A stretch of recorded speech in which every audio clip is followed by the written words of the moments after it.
చారిత్రాత్మక 1000 స్తంభాల దేవాలయంలో ఈ నెల 7 నుంచి 11వ తేదీ వరకు మహాశివరాత్రి మహోత్సవాలను జిల్లా యంత్రాంగం సహాయ సహకారాలతో ఘనంగా నిర్వహించనున్నట్లు పశ్చిమ ఎమ్మెల్యే నాయిని రాజేందర్ రెడ్డి, ఆలయ ప్రధాన అర్చకులు గంగు ఉపేంద్ర శర్మ తెలిపారు. మహాశివరాత్రి పర్వదినాన్ని పురస్కరించుకుని హన్మకొండలోని 1000 స్తంభాల దేవాలయ ప్రాంగణంలో ఏర్పాటు చేసిన మీడియా సమావేశంలో పశ్చిమ ఎమ్మెల్యే నాయిని రాజేందర్ రెడ్డి, ఆలయ ప్రధాన అర్చకులు గంగు ఉపేంద్ర శర్మ, కార్పొరేటర్ తోట వెంకన్న, ఆలయ ఈవో, పోలీస్ అధికారులు, కార్పొరేషన్ సిబ్బంది తదితరులు పాల్గొన్నారు. సమావేశంలో మహాశివరాత్రి వాల్ పోస్టర్ ని ఆవిష్కరించిన అనంతరం నాయిని రాజేందర్ రెడ్డి, గంగు ఉపేంద్ర శర్మ మాట్లాడుతూ మహాశివరాత్రి మహోత్సవాలలో భక్తులకు ఎలాంటి ఇబ్బందులు కలగకుండా జిల్లా యంత్రాంగం సహకారంతో అన్ని ఏర్పాట్లు చేస్తున్నట్లు వారు తెలిపారు. 8వ తారీఖు నాడు మహాశివరాత్రి ఉత్సవాల సందర్భంగా నూతనంగా ఎన్నికైన నేను,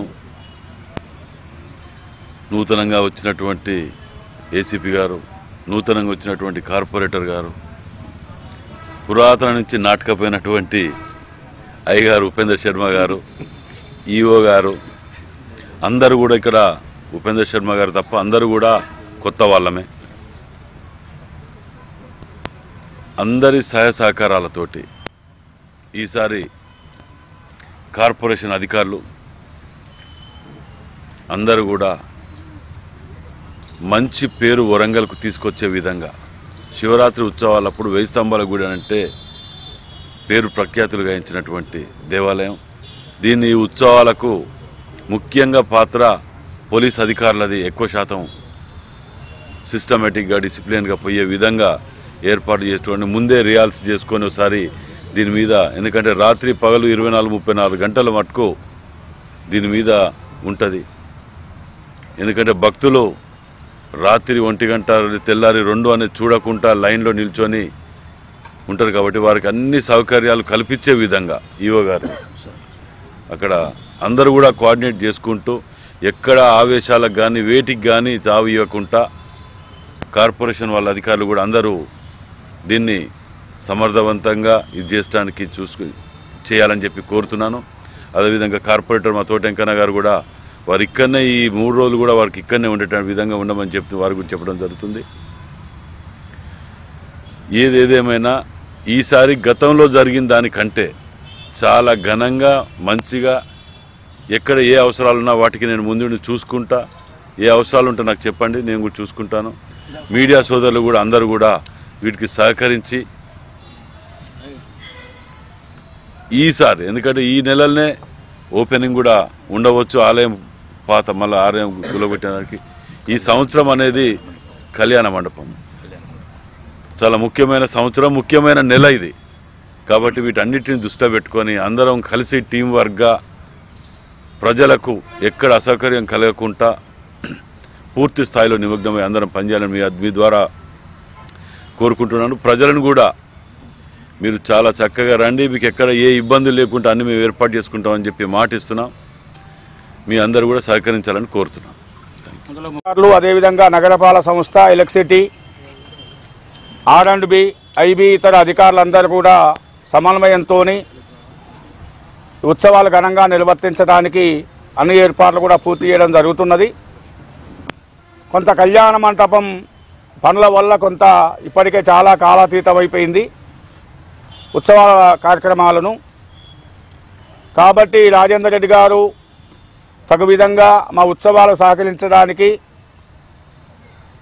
అందరి అధికారులతో ఒక సమన్వయంతో ఒక మీటింగ్ పెట్టి దాన్ని తగు ఆదేశాలు జారీ చేయవలసిందిగా విజ్ఞప్తి చేస్తున్నాము. ఈరోజు అదేవిధంగా జిల్లా కలెక్టరేట్లో కూడా కలెక్టర్ గారు మీటింగ్ కూడా పెట్టడం జరిగింది. ఉత్సవాలు సందర్భించిన మెట్టుగుట్ట కానీ, సిద్ధేశ్వర కానీ, 1000 స్తంభాల గుడి విషయం లోపల. కాబట్టి ఈరోజు రాజేందర్ రెడ్డి గారి ఆధ్వర్యం లోపల మనము ఉత్సవ ఆహ్వాన పోస్టర్స్ను ఆవిష్కరించుకోవడం జరుగుతుంది.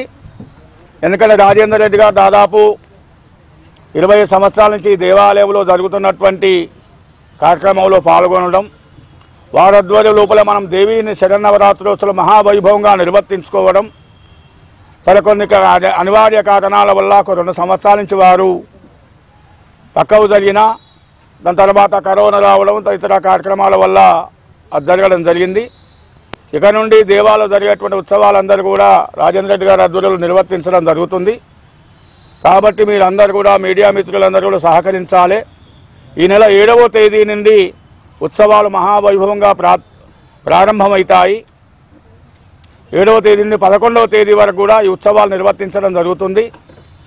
8వ తేదీ నాడు శుక్రవారం మహాలక్ష్మి ఉద్భవించినటువంటి ఆ శుక్రవారం రోజున మహాశివరాత్రి పర్వదినం రావడం జరుగుతున్నది. ఆ మారేడు దళములు అనేది శివప్రీతికరమైనటువంటి మారేడు దళములు కాబట్టి ఆ రోజున మహాశివరాత్రి రావడం వలన ప్రజలందరూ కూడా ధనకనక వస్తువాహనాభివృద్ధి లభిస్తాయి. ఈశ్వరు ఐశ్వర్య, ఎవరైతే ఈశ్వరుని అర్చిస్తారో వారందరికీ కూడా ఐశ్వర్యాలు లభిస్తాయని చెప్పేసి మనకు పురాణాలు తెలియజేస్తున్నాయి. దానికి అనుగుణంగా 8వ తేదీ నాడు మహాశివరాత్రి, 7వ తేదీన కూడా ఉత్సవాలను స్థానిక పశ్చిమ ఎమ్మెల్యే రాజేంద్ర రెడ్డి గారు ప్రారంభిస్తారు. కాబట్టి ఉత్సవాల తర్వాత శివరాత్రి రోజున కూడా రాష్ట్ర ప్రభుత్వం పక్షాన వారు పట్టు వస్త్రాలు సమర్పించడం జరుగుతుంది. కాబట్టి శివరాత్రి రోజున సాయంత్రం అంగరంగ వైభవంగా కళ్యాణోత్సవం కూడా నిర్వర్తించడం జరుగుతుంది. 5 రోజుల పాటు జరిగే ఉత్సవాలకు భక్తులందరినీ కూడా ఆహ్వానిస్తున్నాం. క్యూ లైన్ ఏర్పాట్లు చేస్తాము, సాంస్కృతిక కార్యక్రమాలు ఏర్పాటు చేస్తున్నాం దేవాదాయ ధర్మాదాయ శాఖ ఆధ్వర్యం లోపల. కాబట్టి మీ అందరూ కూడా సహకరించాలని చెప్పేసి విజ్ఞప్తి చేస్తున్నాము.